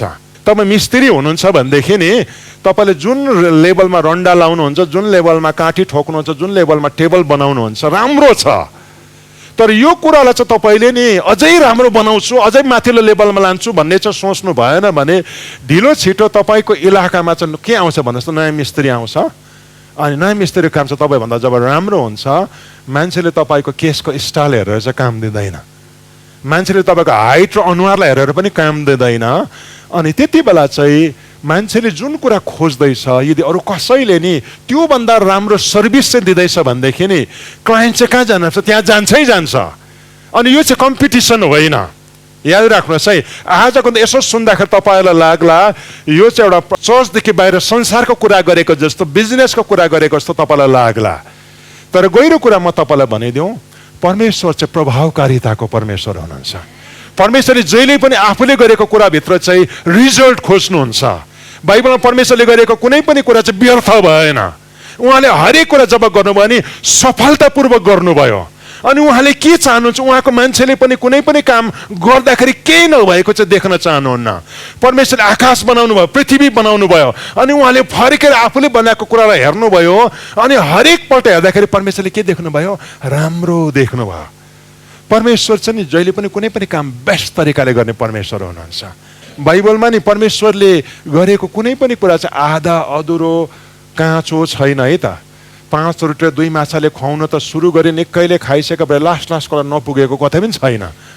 र कोडीलाई जाति गर्यो, सबै जाति भयो, तर एक दुईवटा घाउ चाहिँ त्यतिकै छोड्यो भने कतै पनि छैन। किनकि उहाँ चाहिँ प्रभावकारिताको परमेश्वर हुनुहुन्छ। यसो त परमेश्वरले तपाईँ र मेरो जीवनमा के खोज्नुहुन्छ? प्रभावकारिता। यदि तपाईँ स्कुलको टिचर हुनुहुन्छ भनेदेखि नि यस्तो तरिकाले पढाउनुहोस् कि सरकारले ट्रान्सफर गर्दाखेरि पनि स्कुल लिएर गाउँले के भन्नुहोस्? हामी छोड्दैनौँ भन्नुहोस् न। तपाईँ यदि डक्टर हुनुहुन्छ, तपाईँ नर्स हुनुहुन्छ भनेदेखि नि यस्तो तरिकाले काम गर्नुहोस्। याद राख्नु, इन्जेक्सन त जसले पनि ल्याउँछ, बिमारीको ट्रिटमेन्ट त जसले पनि गर्छ, तर तपाईँले नि प्रभावकारिताको माथिल्लो लेभललाई जब छुने कोसिस गर्नुहुन्छ नि, यस्तो समय पनि आउँछ हस्पिटल चाहिँ तपाईँ बिना नचल्ने हुन्छ। त्यति बेला चाहिँ तपाईँ हस्पिटलको लागि इन्डिस्पेन्सेबल बन्नुहुन्छ। याद राख्नुहोस्, कसैको काम कसैले खाँदैन। याद राख्नुहोस्, आजको दिन यदि हामी कामदेखि बाहिरिन्छौँ भने कोही कोही बेला षड्यन्त्रले बाहिरिन्छौँ, तर याद राख्नुहोस् तपाईँले नै सर्भाइभ छ नि प्रभावकारिताले मात्र गर्नुहुन्छ। तपाईँ मिस्त्री हुनुहुन्छ, प्रभावकारी हुन सिक्नै पर्छ। तपाईँ स्कुलको टिचर हुनुहुन्छ, प्रभावकारी हुन सिक्नै पर्छ। तपाईँ घरको बाउ हुनुहुन्छ, प्रभावकारी हुन सिक्नै पर्छ। मेरो लागि ठुलो च्यालेन्ज हो। यदि म प्रभावकारी चाहिँ भएन भनेदेखि नि मेरो नानीले एक दिन मलाई च्यालेन्ज गर्न सुरु गर्छ, खै त तपाईँ बाउ भएको। या त्यति बेला चाहिँ नानीहरू रेबेलियस भएको कारण चाहिँ के हो भन्नुहोस् त? उसले बाउमा के नभेटेको भन्नुहोस् त? बाबुको गुण नभेटेको, प्रभावकारिता नभेटेको। मेरो लागि ठुलो चुनौती हो त। अनि यो चुनौती तपाईँको लागि पनि हो। आज मिनिस्ट्रीको लिडरहरू हुनुहुन्छ, तपाईँ योभन्दा माथिल्लो लेभलमा जान जरुरी छ। इङ्ग्लिसमा एउटा शब्द छ नि, कम्प्लेसेन्ट भनेको सुन्नुभएको? चलिराखेको छ त, अब के चाहियोदेखि उता भइराखेको छ त, चलिराखेको छ त। अनि क्रिस्चियनहरूलाई लाग्नु सक्ने एउटा नमिठो बिमारी चाहिँ के हो भन्नुहोस् त? चल्छ। योभन्दा राम्रो पकाउन चल्छ, योभन्दा म्युजिक इम्प्रुभ गर्नु न चल्छ। हेर्नुहोस् है त, काम गर्ने तरिकालाई अलिक राम्रो बनाउन चल्छ, दुःख किन गर्नु? तपाईँलाई थाहा छ सेकुलर म्युजिक र क्रिस्चियन म्युजिकमा नि फरक आएको कारण के हो? सेकुलर काम गर्ने तरिका र क्रिस्चियन काम गर्ने तरिकामा फरक आएको तरिका कारण के हो भनेदेखि नि सेकुलर फिल्डमा नि उनीहरूले पर्फेक्सनलाई चाहिँ के गर्छ भन्नुहोस् त? पर्स्यु गर्छ। किनकि त्यति चाहिँ गरेन भनेदेखि भोकै मर्छ। त्यति चाहिँ गरेन भने उनीहरू कम्पिटिसनदेखि आउट हुँदछ। तर हामी त हेर्नुहोस् त, पेट पालाको लागि कसको लागि गर्दैछौँ? परमेश्वरको लागि चाहिँ गर्दैछौँ भने हामीभित्र झन् कति बढ्ता चाहिँ पर्फेक्सनको चाहना हुनुपर्ने हो। कहिलेचोटि म्युजिक प्र्याक्टिसमा मान्छे आउनु के मान्छ भन्नुहोस् त? गाह्रो मान्छ। उसलाई स्टेज मनपर्छ तर के मन पर्दैन? प्र्याक्टिस मन पर्दैन। उसलाई गाउनु मनपर्छ तर सिकाएको मन पर्दैन, अर्राको मन पर्दैन। हामी प्रभावकारी सेवकाई गर्न चाहन्छौँ तर अगुवाले इन्स्ट्रक्सन दिएको मन पर्दैन, काम खोजेको मन पर्दैन, यो के भयो त्यो के भयो भनेर सोधेको मन पर्दैन। अनि सोद्धाखेरि हाम्रो कहाँ लाग्छ भन्नुहोस् त? नाकमा लाग्छ। तर याद राख्नुहोस्, परमेश्वर चाहिँ प्रभावकारिताको परमेश्वर हुनुहुन्छ। चाहे चर्चभित्र होस् परमेश्वरले इफेक्टिभनेस खोज्नुहुन्छ, चाहे तपाईँको घरभित्र होस् परमेश्वर तपाईँलाई प्रभावकारी देख्न चाहनुहुन्छ, चाहे तपाईँको काम गर्ने ठाउँमा होस् परमेश्वर तपाईँलाई के देख्न चाहनुहुन्छ भनेदेखि नि प्रभावकारी देख्न चाहनुहुन्छ। तपाईँ बदलावभित्र चाहिँ पस्नु भएन र नयाँ कुरालाई चाहिँ अपनाउने आँट गर्नु भएन भने तपाईँ कचल्टिनुहुन्छ, तपाईँको प्रभाव हराउँछ। जसै तपाईँको प्रभाव हराउँछ नि तपाईँ इरेलेभेन्ट बन्नुहुन्छ। तपाईँ नहुँदा पनि चल्ने हुन्छ। कोही कोही बेला त तपाईँ नहुँदाखेरि के हुन्छ? सन्च हुन्छ। किनभनेदेखि नि हामीले भ्याल्यु एड गरिराखेको छैनौँ। जहाँ काम गर्दैछौँ हाम्रो कारणले गर्दा फरक नपर्दाखेरि संस्थाले बोक्नु पर्दै गरेको हुन्छ है त। त्यो टिचरलाई, त्यो डक्टरलाई, त्यो वर्करलाई, त्यो स्टाफलाई बोक्नु पर्दै गरेको हुन्छ। नि कोही बेला ऊ नहुँदाखेरि त के हुन्छ? सन्च हुँदै गरेको हुन्छ। तपाईँको वर्क प्लेसको लागि, तपाईँको काम गर्ने ठाउँको लागि, तपाईँको चर्चको लागि बर्डन नहुनुहोस्। के बेला चर्चभित्र नि चर्चको अपोइन्टमेन्ट यस्तो खालको अपोइन्टमेन्ट हुन्छ, एकचोटि दिएपछि हतपत अब दयाले मायाले गर्दा नि होस् होस् होस् होस् न, मन दुःख होस् राखौँ राखौँ, होस् न, चल फ्रीमा गरेको छोडिदेऊ न। अनि कयौँचोटि नि वास्तवमा के गर्नु पर्दै गरेको हुन्छ भने उसले चाहिँ सेवकाईलाई थामिराखेको हुँदैन, सेवकाईले उसलाई के बोकेर के गरिदिएको हुन्छ? हिँड्दै हुन्छ। अनि कयौँचोटि नि मान्छे बोकेर हिँड्नु जस्तो गरौँ कुरा केही पनि हुँदैन। अनि जब पनि त्यो ठाउँमा पुग्नुहुन्छ तपाईँले याद राख्नुहोस् तपाईँ इरेलेभेन्ट हुनुभयो। म यो चर्चमा जब इरेलेभेन्ट हुन्छ नि म भए पनि कसैले परवाह गर्दैन, म नभए नि कसैले परवाह गर्दैन, किनकि हुँदा नि केही फरक परेको छैन अनि नहुँदा नि केही नोक्सान छैन। यो चर्चभित्रको मात्र होइन, चर्च बाहिरको कुरा पनि हो। मैले सधैँ आफूलाई प्रश्न गर्नुपर्छ, परमेश्वरले मेरो हातमा जुन सेवाकाई सुम्पिनु भयो, म यसलाई नि प्रभावकारितातर्फ ठेल्दैछु कि ठेलेको छैन। हाम्रो वरिपरिको परिस्थिति यति छिटो बदलिराखेको छ, हामीले आज जुन तरिकाले काम गर्छौँ त्यसैमा जिउँछ भने भोलि चाहिँ के हुँदै जान्छ, हाम्रो तरिकाले काम गर्दैन। याद राख्नुहोस्, परमेश्वर बदल्नुहुन्न, उहाँको योजना पनि कहिले बदलिँदैन, परमेश्वर कहिले पनि बदलिनुहुन्न। तर परमेश्वरको काम गर्ने तरिका चाहिँ एभ्रिडे अपडेट हुँदै जान्छ।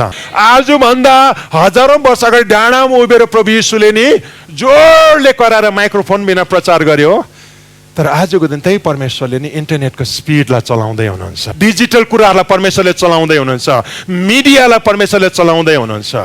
आजको दिन नि हजारौँ वर्ष अगाडि गालिलको समुद्रको किनारमा उभिएर यीशुले सिकाउनुहुन्थ्यो, आज त्यही परमेश्वरले सेटेलाइटलाई प्रयोग गर्दै हुनुहुन्छ। याद राख्नुहोस्, परमेश्वर चाहिँ परिवर्तनदेखि पछाडि हुनुहुन्न, उहाँको तरिकामा जहिले पनि परिवर्तन आउँदैछ, अपडेट हुँदै जान्छ है त। कुरा चाहिँ के हो भने, के तपाईँ अपडेट हुनुहुँदैछ, के तपाईँको तरिका अपडेट हुँदैछ? यो चाहिँ चर्चको लागि पनि हो, अगुवाको लागि पनि हो, तर कसको लागि पनि हो? तपाईँको लागि। परमेश्वर अब्राहमलाई भन्यो, तेरो लागि राखिदिएको भविष्य यति साह्रो ठुलो छ, म तँमा चाहिँ नि जाति जातिको पिता देख्दैछु, तँमा चाहिँ एउटा यति शक्तिशाली आशिषित मान्छे देख्दैछु, तँलाई चाहिँ एउटा ठुलो तेरो आफ्नो देशको बिचमा उभिएको देख्दैछु। कि पस्ने आँट गर्छस्, कि बाउको घर छोड्ने आँट गर्छस्, देश छोड्ने आँट गर्छस्, कुटुम्ब छोड्ने आँट गर्छस्, निस्की पस भन्नुहोस् न। के तपाईँ छोड्न र पस्न तयार हुनुहुन्छ? लिभ र गो भन्ने शब्द आजको दिन साह्रो शक्तिशाली छ। बिहान जब मैले वचन प्रिपेयर गर्दै थिएँ, एउटा खण्डलाई मैले सोच्न थालेँ, मलाई चिउ पार्यो। मत्ती 25:28 हेर्नुहोस् त। यसकारण त्यसबाट यो सिक्का खोस र जससँग 10 सिक्का छ त्यसलाई देऊ। इरेलेभेन्ट भयो भने चाहिँ यस्तो हुन्छ, यो मान्छे चाहिँदैन, यसको टिपेर कसलाई दिइहाल, जसकोमा 10 सिक्का छ त्यसलाई दिइहाल, यो मान्छे नभए पनि चल्छ। प्रभावकारिताको धारलाई चाहिँ जब हामी हराउँछौँ नि, त्यति बेला चाहिँ तपाईँको ठाउँ लिने अर्को मान्छे निस्किन्छ। जब तपाईँले प्रभावकारिताको सिद्धान्तलाई चाहिँ जब तपाईँले भुल्नुहुन्छ, तपाईँभन्दा बेटर काम गर्ने मान्छे जब अर्को निस्किन्छ नि, त्यति बेला तपाईँको सिक्का चाहिँ नि त्यो मान्छेले समात्न सुरु गर्दछ। अब यो ठाउँमा आइपुग्दा म तपाईँलाई तेस्रो कुरामा लैजाँदैछु। तेस्रो कुरो चाहिँ के हो भनेदेखि नि, हामीले आफैलाई मूल्याङ्कन गर्न जरुरी छ। पहिलो कोरिन्थी 11:31 र 32। तर हामी साँच्चै आफैले आफैलाई जाँचेका छौँ भने हामी न्यायमा पर्ने छैनौँ। तर जब प्रभुले हाम्रो न्याय गर्नुहुन्छ तब हामीलाई अनुशासन गर्नुहुन्छ, ताकि संसारसित हामी दोषी नठहरियौँ। यो चाहिँ प्रभु भोजको बारेमा कुरा गरेको है त। कोरिन्थको मण्डलीलाई प्रभु भोजको कुरा गर्दै गर्दाखेरि पवित्र आत्माले पावलद्वारा के भन्दैछ भनेदेखि, प्रभु भोजले चाहिँ तिम्रो धेरैजनालाई चाहिँ बिमारी बनाएको छ अनि तिम्रो कतिजना मर्यो पनि। यसको कारण चाहिँ के थियो भनेदेखि नि, तिमीले आफैलाई के गरेनौ, न्याय गरेनौ, जाँचेनौ। अनि जब तिमीले आफैलाई जाँचेनौ, तिमीलाई जाँच्नको लागि चाहिँ को अगाडि सर्नु पर्यो? परमेश्वर अगाडि सर्नु पर्यो। इङ्ग्लिसमा अझै इफेक्टिभ छ यो भनाइ। For if we would judge ourselves, we would not be judged. But when we are judged, we are chastened by the Lord, that we may not be condemned with the world. तिमीले आफैलाई जज गरेको भएदेखि नि परमेश्वर तिमीलाई जज गर्नु अगाडि सर्नुपर्ने थिएन। सबभन्दा पहिला नि आफैलाई न्याय गर्नुपर्ने, आफैलाई तौलिनुपर्ने, मूल्याङ्कन गर्नुपर्ने मान्छे चाहिँ हामी हौ। तपाईँलाई भित्र सेन्स हुन्छ है त, बदलाउ जरुरी छ। मनमा विचार पनि आएको, मैले स्टेप उठाउन जरुरी छ, बदलाउ ल्याउन जरुरी छ। तर हामी रिस्क लिन चाहँदैनौँ, हामी असजिलो हुन चाहँदैनौँ, बदलाउभित्र पस्न चाहँदैनौँ, परिवर्तन गर्न चाहँदैनौँ। भित्र नि स्वाट्ट विचार आउँछ तर लेखिहाल्दैन, स्वाट्ट विचार आउँछ पहिला उचालिहाल्दैन, भरै भोलि गर्दै जब लान्छ नि। हामीले खासमा चाहिँ कसैले भन्नुभन्दा अगाडि नै न्याय चाहिँ कसले कसलाई गर्नुपर्ने हो? आफैले आफैलाई। सुन्नुहोस्, गहिरो कुरा छ है त। न्याय चाहिँ नि परमेश्वरले गर्नुभन्दा अगाडि, मान्छेले गर्नुभन्दा अगाडि पहिला कसले कसलाई न्याय गर्नुपर्ने हो? आफैले आफैलाई न्याय गर्नु। मेरो काम लाई मैले जज गर्नुपर्ने म कतिको चाहिँ जज गर्न सक्छु? मैले गर्दै गरेको कुरा के प्रभावकारी भएको छ कि भएको छैन? मैले गर्दै गरेको कुरा के सही हो कि होइन? मैले गर्दै गरेको कुरा अगाडि गएको छ कि गएको छैन? अनि जब हामीले आफूलाई जज गर्दैनौँ, जब हामीले आफैलाई न्याय गर्दैनौँ, तपाईँलाई थाहा छ हामीले आफैले आफैलाई न्याय गर्नु चाहिँ बन्द गऱ्यौँ, मूल्याङ्कन गर्न बन्द गऱ्यौँ, तौलन चाहिँ बन्द गऱ्यौँ भनेदेखि नि बिस्तारै सेकेन्ड स्टेपमा कसले हामीलाई मूल्याङ्कन गर्न सुरु गर्छ? मान्छेले यसो हेर्छ, तपाईँले सिकाएको कुरा सही भइराखेको छैन, तपाईँले लिड गरेको कुरा ठिक भइराखेको छैन, तपाईँमा केही के देख्दैन भन्नुहोस् त? मान्छेले आशिष खुलिएको देख्दैन। मान्छेले मुखले त केही भन्दैन, सङ्गति आउन छोड्छ। मान्छे मुखले त केही भन्दैन, अर्को चर्च जान्छ। मान्छेले त मुखले त केही भन्दैन, अर्को दोकानमा जान्छ, अर्को मिस्त्री चलाउन सुरु गर्छ। मान्छेले मुखले त केही भन्दैन, अर्को डक्टर खोज्न सुरु गर्छ। मिनिस्टर गएर तपाईँको ट्रान्सफर चलाइदिइराखेको हुन्छ है त, फर्केर आउँदा त ट्रान्सफर अर्कै ठाउँमा पुगिरहेको हेर्नुहोस् है त। यो तपाईँ र मैले यदि आफैलाई नि सही टाइममा चाहिँ आफै कसैले न्याय नगर्दैखेरि यदि हामीले आफैलाई चाहिँ न्याय गर्नका लागि पाइला चाल्यौँ भनेदेखि नि अरू मान्छेले हामीलाई न्याय गर्ने परिस्थिति उत्पन्न हुँदैन। याद राख्नुहोस्, तपाईँले गल्ती गर्ने साथ बसले भनिहाल्दैन, तपाईँले आफैलाई चाहिँ तौलिनु भयो भनेदेखि। तर सधैँ एक दिन त टाइम आउँछ, कसले जज गर्न सुरु गर्छ? तपाईँको बसले, तपाईँको मालिकले, तपाईँको ग्राहकले तपाईँलाई जज गर्न सुरु गर्छ। त्यति बेला तपाईँको इम्प्लोयरले कामबाट निकालेको के हो भन्नुहोस् त? जज गरेको। ट्रान्सफर गरिदिन्छ नि कतिले, साह्रो कचकच इम्प्लोयरलाई जज गरेको। चर्चमा मान्छे नआएको के हो भन्नुहोस् त? जज गरेको। सेवाकाई नबढेको के हो भन्नुहोस् त? जज गरेको। मान्छेको मूल्याङ्कन भने बाइबलमा कहाँ पाउनुहुन्छ भनेदेखि नि पहिलो कोरिन्थी 11:20 देखि 22 पदलाई हेर्नुहोस् न। जब तिमीहरू एकसाथ भेला भएर खानपान गर्छ त्यो चाहिँ प्रभु भोज होइन। किनकि खाना बस्दा हरेकले आफ्नो भोजन खान थाल्छ र कोही भोकै रहन्छ, कोही चाहिँ मध्यले मातेको हुन्छ। के खाना पिउनलाई तिमीहरूको आफ्नो घर छैन? अथवा के तिमीहरू परमेश्वरको मण्डलीलाई तुच्छ ठान्छौ र केही नहुनेहरूको अपमान गर्दछौ? म तिमीहरूलाई के भनौँ? यसको निम्ति म तिमीहरूको तारिफ गरौँ? कदाचित पनि तारिफ गर्दैन। त्यहाँनिर चाहिँ समस्या चाहिँ के हुँदो रहेछ भनेदेखि नि यति साह्रो लथालिङ्ग रहेछ त्यो चर्च। प्रभु भोज हुँदो रहेछ नि, त्यति बेलाको प्रभु भोज चाहिँ हाम्रो जस्तो सानो कपमा हुन्थेन है त, ठुलो भाँडामा दाख मात्रै हुन्थ्यो, रोटी पनि ठुलो, अनि कसैले अगाडि पछाडि भक्कु खाइदिँदो रहेछ। अब पछाडि पस्दाखेरि अब प्रभु रोटी नै सकिरहेको, अनि दाखमा यति चाहिँ बेसी खाइदिँदो रहेछ। भरे डल्लै चर्च आउँदा त कोही त मातेर लडेर सुतिरहेको हुँदो रहेछ होइन। तिमीहरू त्यो घरमा खानु नपाएर आएको हो भन्दैछ यहाँ खासमा नि, खास चर्चा छ त्यो। तर त्यो गर्दै गर्दाखेरि अन्डरलाइङ प्रिन्सिपल चाहिँ के हो भनेदेखि नि उनीहरूको गल्तीको लागि चाहिँ एउटा मान्छेले हप्काउँदैछ, पावरले के गर्दैछ? हप्काउँदैछ। यदि हामीले आफैले आफैलाई नि प्रभावकारिताका इलाकामा मूल्याङ्कन चाहिँ गरेनौँ भनेदेखि नि आज गरेनौँ, भोलि गरेनौँ, पर्सि गरेनौँ, बिस्तारै त्यहाँदेखि तपाईँ सेकेन्ड स्टेजभित्र पस्नुहुन्छ। त्यहाँदेखि तपाईँको मूल्याङ्कन कसले गर्न सुरु गर्छ? मान्छेले चाल पाउँछ कि उसले गरेको सेवाकाई मैले आशिष पाइराखेको छैन।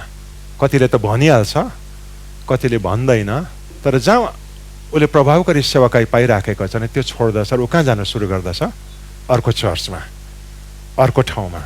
तपाईँ यदि बिजनेस गर्ने मान्छे हो भनेदेखि तपाईँको दोकान छोडेर ऊ कहाँ जान सुरु गर्छ? अर्को ठाउँमा। त्यो चाहिँ मान्छेले मूल्याङ्कन गरेको।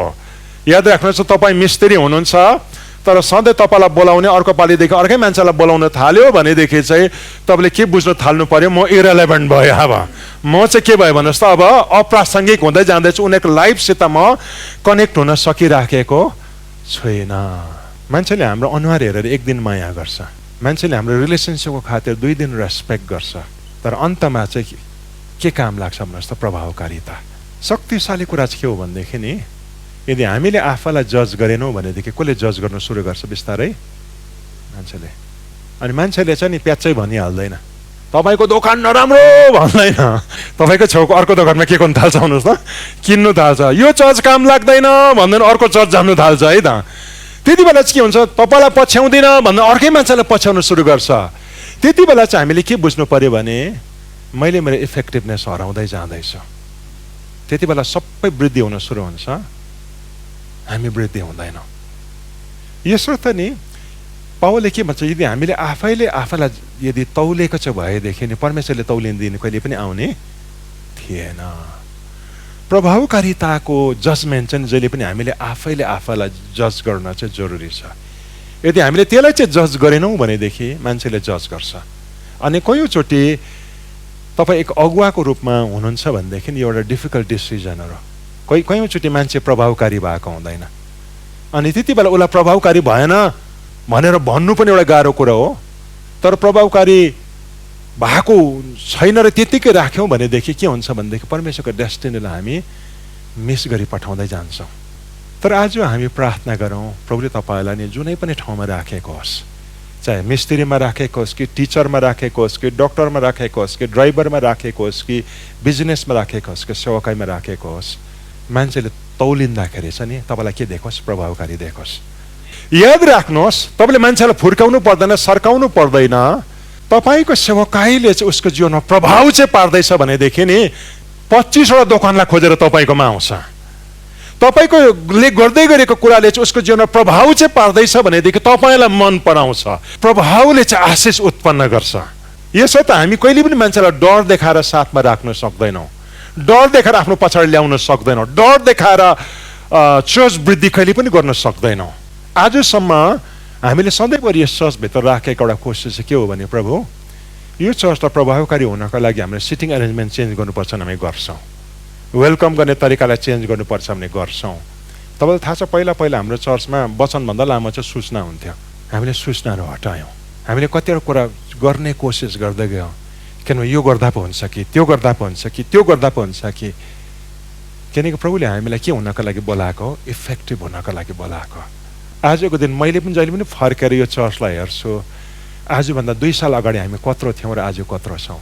मैले सधैँ बुझ्नुपर्छ कि परमेश्वरले चाहिँ मलाई खोज्नुहुन्छ हिसाब। यसो त जजमेन्टको दोस्रो इलाका चाहिँ तपाईँले यहाँ के देख्नुहुन्छ भनेदेखि आफैले आफैलाई जाँच गर्नु मात्र होइन, कसैले उनीहरूको अवस्थालाई जज गर्दैछ र यो भएन भन्दैछ यहाँनिर।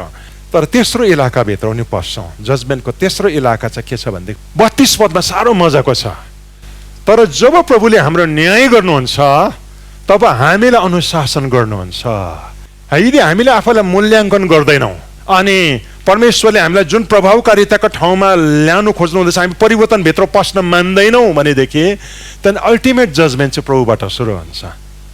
अनि जब प्रभुले अल्टिमेटली जब जजमेन्ट गर्नुहुन्छ नि, तपाईँलाई थाहा छ त्यो जजमेन्ट कसरी देखा पर्छ? या त हाम्रो प्रभावको इलाका घट्छ र हाम्रो सेवाकाई र हामीले गर्दै गरेको कामको इलाका घट्छ, या कोही बेला के हुन्छ परमेश्वर तपाईँको मेन्टललाई टिपेर कसलाई दिनुहुन्छ भन्नुहोस्? अर्को मान्छेलाई दिनुहुन्छ। वास्तवमा नि साउल राजा चाहिँ प्रभावकारी भएको भएदेखि दाउदलाई खोज्ने परमेश्वरलाई के हुने थिएन भन्नु? जरुरतै पर्ने थिएन। तर वास्तवमा नि दाउदलाई परमेश्वरले किन चाहिँ खोज्नु सुरु गर्नुभयो भनेदेखि नि साउलले के गरेन भन्नुहोस् त? आफ्नो म्यान्डेटलाई पुरा गरेन। उसको प्रभावकारिताले कहिले पनि ध्यान दिएन। परमेश्वरले मेन्टल उठाउनुहुन्छ।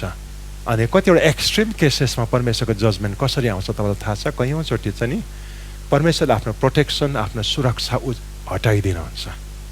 त्यति बेला चाहिँ हामी समस्यामा पर्न सुरु हुन्छौँ। वास्तवमा परमेश्वरले दण्ड दिएको होइन, सताएको होइन, परमेश्वरले के गर्नु खोज्नुहुँदैछ? ध्यान आकर्षित गर्नु खोज्नु हुँदैछ। परमेश्वरले बिस्तारो फुसफुसाहटमा बोल्दाखेरि, विस्परमा बोल्दाखेरि सुनेन भनेदेखि नि कयौँचोटि परमेश्वरले जब सुरक्षा उठाउनुहुन्छ त्यो समस्या आएको छ, परमेश्वर चिच्याएको। याद राख्नुहोस्, परमेश्वरको विस्परलाई चाहिँ हामीले सुन्न अस्वीकार गऱ्यौँ भनेदेखि नि परमेश्वर चिच्याउने ठाउँमा पुग्नुहुन्छ। अनि जब परमेश्वर चिच्याउनुहुन्छ नि त्यहाँदेखि चाहिँ तपाईँको कान परमेश्वरपट्टि लाग्न सुरु हुन्छ, मेरो कान परमेश्वरपट्टि लाग्न सुरु हुन्छ। परमेश्वरले जब जज गर्नुहुन्छ नि त्यो चाहिँ परमेश्वर कराएको, त्यो चाहिँ हेर्नुहोस् है त।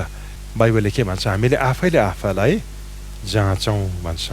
चौथो कुरा, परिवर्तनको पाइला उचाल्नु चाहिँ जहिले पनि के हो? विश्वासको पाइला हो।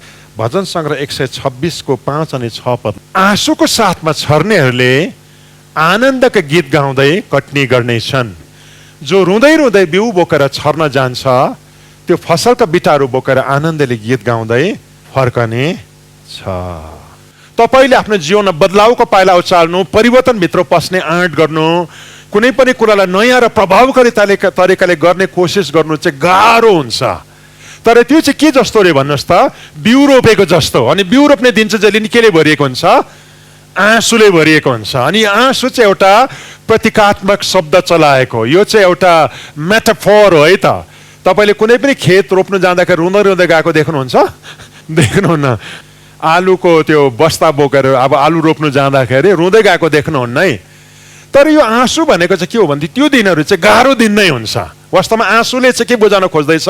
गाह्रो। रोप्ने दिन चाहिँ जहिले पनि के हुन्छ? गाह्रो हुन्छ।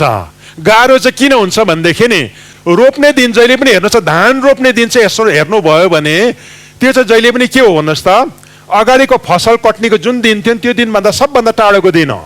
अनि त्यहाँदेखि उता फसल कट्ने पनि सबभन्दा के छ, बिचको टाइम हो। जति बेला चाहिँ घरमा पहिलाको भकारीमा राखेको सबै कुरा सकेर कहाँ पुगेको छ? तल पुगेको छ। किनकि फसल पाकेर खाँदा खाँदा खाँदा यो रोप्ने टाइम आयो भनेको चाहिँ 1 वर्ष सक्यो भनेको हो नि त। अनि यति बेला चाहिँ अभाव भइराखेको हुन्छ, त्यति बेला रोप्नु मन पर्दैन, के गर्नु मनपर्छ? खानु मनपर्छ। वास्तवमा नि त्यो फसल उठाएको दिन चाहिँ रोप भनेको प्रशस्त रोप थियो होला, किनकि भकारीभरि छ नि। तर यहाँ आइपुग्दाखेरि चाहिँ ऊ फसलभन्दा यति साह्रो टाढो गइसकेको चाहिँ अब टाढो अब जानै सक्दैन। त्यति बेला उसको भकारीमा अन्न तल गएको छ। अनि त्यति बेला चाहिँ रोप्नु होइन, के गर्नु मन लाग्छ? खानु मन लाग्छ। यो गाह्रो फैसला हो। त्यति बेला खाने मुखलाई पनि बन्द गरेर रोप्ने फैसला गर्न। रोप्ने फैसला गर्न किन गाह्रो हो भने बारी बाँझो हुन्छ, साँझो फुटाउनु पर्यो, हेल्याउनु पर्यो, हिलोमा पस्नु पर्यो। कुनै पनि रोप्ने दिनमा या खेत रोप्नु जाँदा चाहिँ नयाँ जुत्ता किनेर गएको देख्दैन है त। के निकाल्छ भन्नुहोस् त? उहिलेको थोत्रे थात्रे जुत्ताहरू निकाल्छ है। पेन्ट पनि थोत्रे पेन्ट त्यो दिन चिकन चिली लिएर जाँदैन। जब लन्च प्याक गर्छ भने रुखो सुखो खाना प्याक गरेर जान्छ। किनकि उसको ध्यान चाहिँ केमा होइन? जुत्ता होइन, उसको ध्यान लुगा होइन, के खान्छु होइन, उसको सारा ध्यान केमा छ? मैले रोप्नुपर्छ। यो चाहिँ गाह्रो फैसला गर्ने दिनहरू है त। तर उसले त्यति बेला त्यो गाह्रो कुरालाई उठाउने जोखिम चाहिँ किन लिन्छ भनेदेखि नि उसले के विश्वास गर्छ? अहिले रोप्न त गाह्रोमा रोप्दैछु, तर एक दिन आउँछ रुँदै रुँदै म बिउ छर्नु गएको छु, तर यस्तो दिन पनि आउँछ फसलका बिटा बोकेर आनन्दले गीत गाउँदै म घर फर्किने दिन आउँछ। अनि उसले जब त्यस कुरालाई विश्वास गर्छ त्यति बेला चाहिँ उसले के गर्छ? परिवर्तनको बिउ रोप्ने आँट गर्छ। याद राख्नुहोस्, चेन्जभित्र र परिवर्तनभित्र चाहिँ विश्वास नहुने मान्छे पस्न सक्दैन। उसले त्यो परिवर्तनको कष्ट चाहिँ किन उठाउन तयार हुन्छ भनेदेखि उसलाई परमेश्वरको प्रतिज्ञामाथि विश्वास हुन्छ र उसले विश्वासको आँखाले के देखेको हुन्छ भने भविष्यमा आउँदा गरेको फसल कट्नेलाई देखेको हुन्छ। अनि त्यसलाई देख्दाखेरि कत्रो दुःख उठाउन पनि ऊ गाह्रो मान्दैन। मलाई लाग्छ टिडी जेको एउटा साह्रो भनाइ मिठो छ है त। उसले के भनेको छ? God is big on promise, short on detail भनेको छ। भन्नुको मतलब छ नि परमेश्वरले प्रतिज्ञा चाहिँ बोल्नुहुन्छ, म तँलाई असङ्ख्य जातिको बाउ बनाउँछु, तर कसरी चाहिँ बताउनुहुन्न। प्रतिज्ञा चाहिँ गर्नुहुन्छ तर डिटेल कहिले पनि दिनुहुन्न। अब डिटेल चाहिँ किन चाहिँ दिनुहुन्न भने डिटेल दियो भने विश्वासको जरुरतै परेन। परमेश्वरले 1 number 2 number 3 number 4 number 5 number तेरो पैसा यताबाट आएन भने मैले यहाँ रेडी पारेको छु, पहिले देखाइदिए है त। त्यसले दिएन भने हेर्नु ल म तँलाई यहाँ रेडी पारिदिएर आएको छु। त्यो चाहिँ हो भने तपाईँले प्रार्थना गर्नु पनि परेन, विश्वास गर्नु पनि परेन। त्यसले गर्दा नि परमेश्वरले नि प्रतिज्ञा दिनुहुन्छ, but he is short on detail भनेको चाहिँ उहाँले जानी बुझिकन नै, उहाँलाई डिटेल नआएको होइन है। खै अहिले सोचेको छैन, अहिले प्रतिज्ञा चाहिँ लिइराख्न बादमा सोचेर बताउँला होइन है त। परमेश्वर यस्तो अनप्लान व्यक्ति हुनुहुन्न। तर परमेश्वरले जानी बुझिकन नै डिटेल चाहिँ किन लुकाउनुहुन्छ भनेदेखि नि तपाईँले आफ्नो विश्वासलाई के गरोस्? चलाओस्। प्रतिज्ञालाई हेर्दाखेरि चाहिँ विश्वासलाई चलाओस्, विश्वासको पाइला उचालोस्। अनि जोखिम उठाउनका लागि जब तपाईँ अगाडि सर्नुहुन्छ कोही बेला असफल पनि हुन्छ, कोही बेला लड्छ भनेको जस्तो हुँदैन। तर तपाईँले परमेश्वरको प्रतिज्ञालाई यति बेसी पत्याउनुहुन्छ, सेकेन्ड ट्राई गर्नुहुन्छ, थर्ड ट्राई गर्नुहुन्छ, बदलावभित्र पसेकै गर्नुहुन्छ। अनि यस्तो टाइम आउँछ तपाईँको फसलको बेला आउँछ, तपाईँको कटनीको बेला आउँछ। त्यति बेला चाहिँ नि तपाईँले कटनी गरेर उठाउँदै गरेको कुरा चाहिँ तपाईँले अगाडि रोपेको कुराभन्दा चाहिँ के हुन्छ? ठुलो कुरा हुन्छ। क्वेसन चाहिँ हो, के तपाईँ ठुलो कुराभित्र पस्न तयार हुनुहुन्छ? के परमेश्वर राखिदिएको भविष्यभित्र पस्न तयार हुनुहुन्छ? ए तपाईँ तयार चाहिँ हुनुहुन्छ भने परमेश्वरले भन्दै हुनुहुन्छ बदलावभित्र पस्ने आँट गर, परिवर्तनलाई ठेल्न सुरु गर, स्टेप उचाल्न सुरु गर। आउनुहोस् हामी यति बेला प्रार्थना गर्न लागेका छौँ।